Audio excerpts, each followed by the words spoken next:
अरे यार रात के 3 बज रहे हैं, क्यों डराने में लगी हो? ललित तो मैं डरा नहीं रही हूँ, मैं सच बोल रही हूँ। रात के 2-3 बजे के आसपास जो हमें डरावने सपने आते हैं ना, उस टाइम एक आत्मा हमारे पास आके बैठी होती है। अच्छा, और हमें घूर रही होती है? घूर नहीं रही होती है। पैरानॉर्मल एक्सपर्ट्स कहते हैं वो आत्मा हमारी आत्मा से बात कर रही होती है, हमें किसी चीज को कन्विंस करने के लिए। और फिर क्या, जब हमारी आत्मा को डेंजर फील होता है तो वो हमें सेफ रखने के लिए जगह देती है। छोड़ यार, डराओ मत तुम मुझे रात में, जाओ यहाँ से। चलो हम चाय पी के आते हैं। नहीं मुझे नहीं जाना। चलो हम चाय पी के आते हैं ना। अरे नहीं जाना तब मुझे। चल हम चाय पी के आएंगे। चल।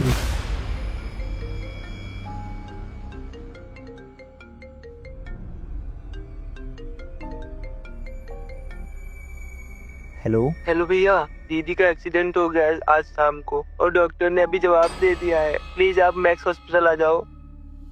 वो आत्मा हमारी आत्मा से बात कर रही होती है, हमें किसी चीज को कन्विंस करने के लिए।